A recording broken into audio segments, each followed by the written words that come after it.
Hello, welcome to Skye's Sweaty Record Review, episode 190, the only first listen new music review show hosted by a French professor, sometimes after he leaves the YMCA, other times when he drives into school and he just has to get a thought off of his head.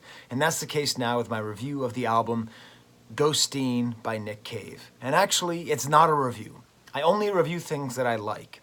I respect the new Nick Cave album, but for reasons I'm going to describe in great detail in this probably very long video, I don't like it. I don't enjoy listening to it. I don't really think it's good, although I respect that it's great. And the idea to review this album came about because I was actually looking at Metacritic, which is an aggregator of critical scores from many different sources. And I was looking up about Joker, because I find it interesting that half the people thought it was the best movie, half the people thought it was the worst. So you know, the critical scores, 58 out of 100 for Joker. So right in the middle, right? And so I just happened to notice, because they have video games and music as well, right there was Nick Cave's new album, Ghosteen, sitting at a straight green 100, a 100, meaning unanimous appreciation that it is a masterpiece. Now listen, I'm not a contrarian. People say I am a contrarian, but not always, okay? I mean, Revolver and Pet Sounds are my favorite albums of the 60s, okay? I'm not here trying to tell you really the Sonics are better than Nirvana. I'm not going to be doing that, okay? In general, I more or less agree with a lot of the mainstream musical critics. But when I listened to Ghosteen, I'll explain to you why. I'll explain to you what happened that made me just say, oh, I can't review it. Because I don't review things that I don't like. I don't think it's interesting. But I do think it's interesting to describe why I don't like it. You see, I am a Nick Cave fan. I thought I was a huge Nick Cave fan. I think I'm actually probably more of a Fairweather Nick Cave fan. But I didn't know that. I didn't know that until a few years ago. See, I was introduced to Nick Cave actually by a movie, Wings of Desire by Wim Wenders. And it's a German movie, and I was a precocious high school student. You don't end up a French professor without being a precocious high school student. And I used to rent German movies, and there's this scene. If you're a Nick Cave fan and you haven't seen Wings of Desire, go out and do it now. Because it's like Nick Cave in like 86, 87, the peak form, just messianic, hot Jesus singing right there, and like the protagonist walks into the club and sees him play, and like I just wanted to jump into the movie and just be a part of that and just see this guy and know who he was. I went out and bought the soundtrack to Wings of Desire, which is mostly orchestral, but it had those couple Nick Cave songs. The guitar player in my band was always cooler than I was. His dad was like personal friends with Grill Marcus, all that. And I remember he had the Let Love In album, the CD. I remember just looking at it and seeing his long neck and just listening to the music and just loving how dark and seedy and dangerous it was. So, I bought that, and I bought Henry's Dream, and I was all excited. And I was excited to find this guy who provoked these emotions in me. A guy who was capable of sort of haunting me. And we'll get more into that concept later.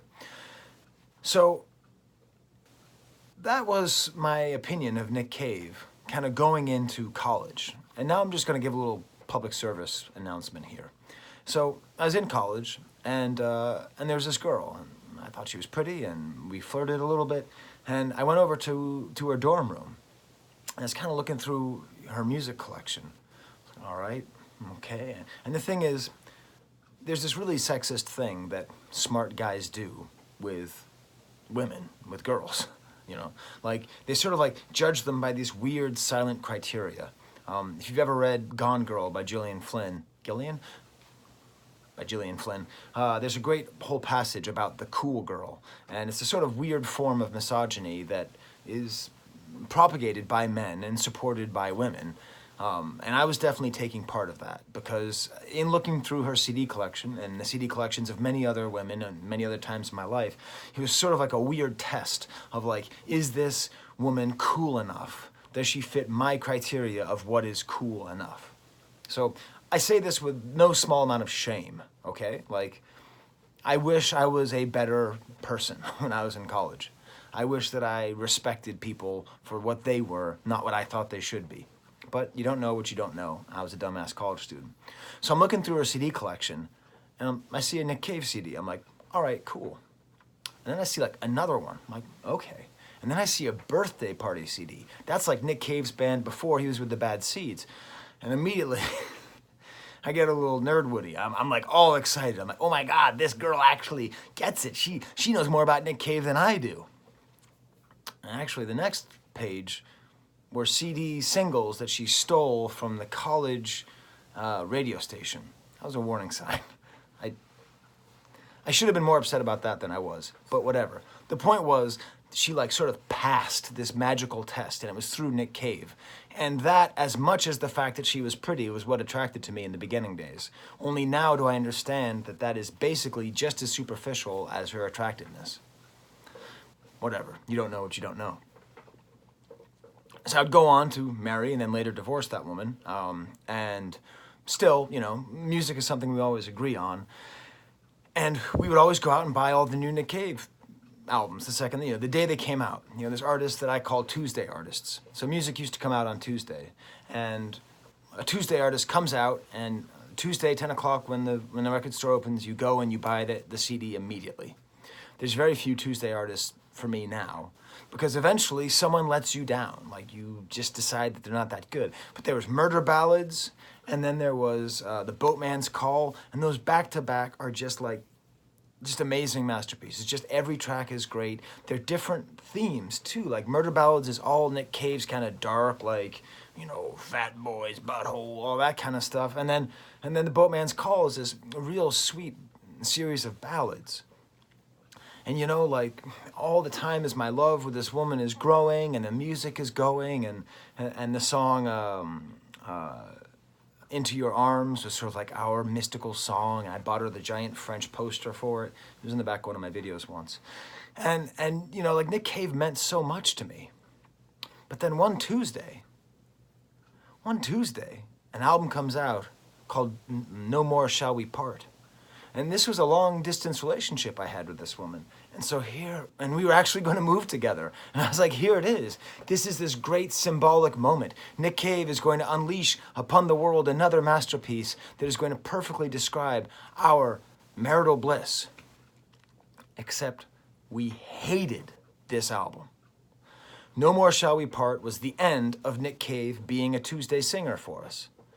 Like, it's a theme album all about basically talking about his wife, like his nurse. And somehow, the great Nick Cave growl, kind of down here, became this weird nasally whine. I'm going to summarize the album, No More Shall We Part, with 2 words. I'm going to sing it exactly the way he sings it. One second.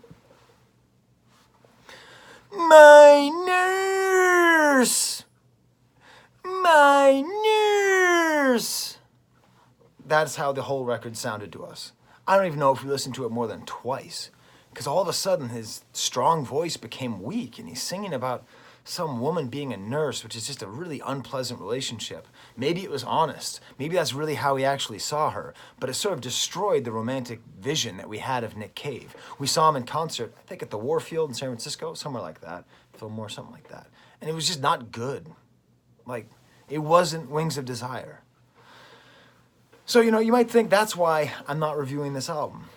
But the thing is, he's released good albums since then. The Grinder Man album was good. Dig Lazarus Dig, I enjoyed. And then some of them I didn't even really catch. So here we are, Ghosteen.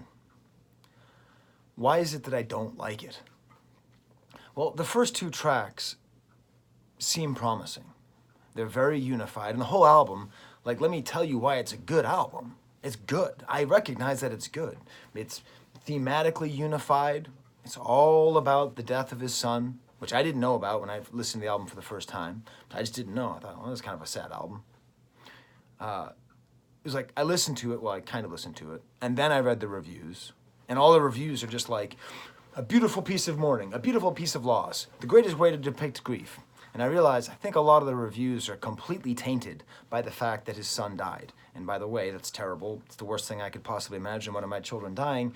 I think it's important that there's music about children dying that's not, you know, Tears from Heaven, which, by the way, Eric Clapton had did you know Eric Clapton had a ghostwriter on Tears from Heaven?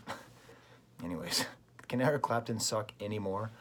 So, you know, it's good that Nick Cave released a record that's about mourning and about mourning the death of your son. And with that in mind, I listened to the record again. I listened to it all the way through this morning.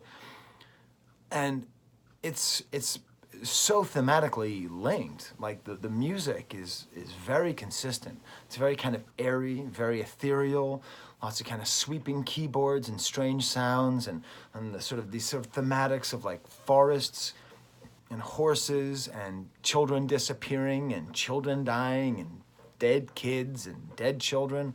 Yeah, it's very thematically linked.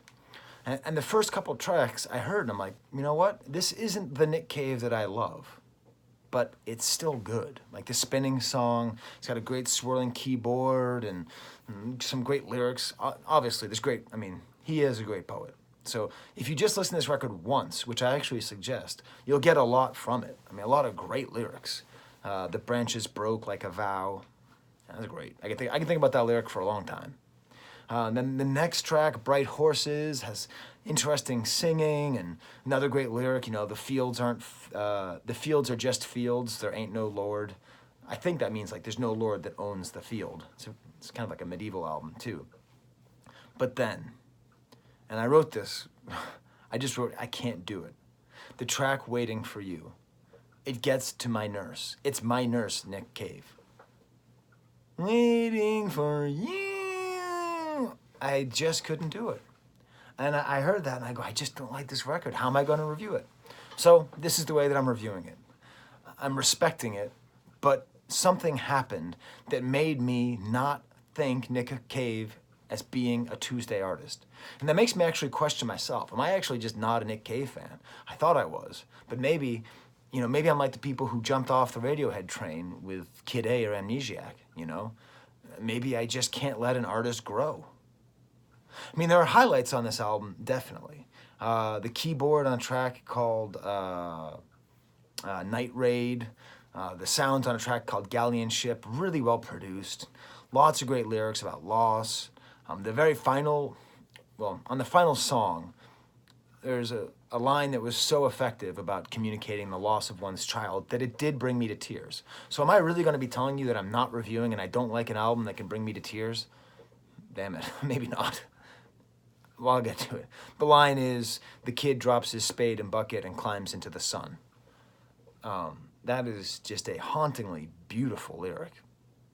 And then even that's followed by this weird electronic breakdown and a kind of a story, a kind of another weird sort of medieval fable story about a kid dying. So there are highlights. But this is the thing, you know. He used to sing a lot about death, but in kind of a cool way, you know. Like, I used to fight with my ex-wife about whether or not Nick Cave was goth. She would get really mad at me when I'd say he was. I think he is. I think his music is like literally gothic, but anyways. But he'd sing about death in a fun and fanciful way. And now I guess he's grown up and he can't do that, so I can't really blame him. But I don't really like it. I guess the cute way of saying it is he used to be haunting, and now he's haunted. And I don't really want to listen to somebody who's haunted if I want them to haunt me. The question that I raised, and I would ask this of all the critics who gave it 100%, are you really going to put this album on? Are you really going to listen to it? It's an impressive work, but a track like Sun Forest, I mean, Jesus, would you actually want to listen to it? It's like that movie Dancer in the Dark, Lars von Trier movie with Bjork.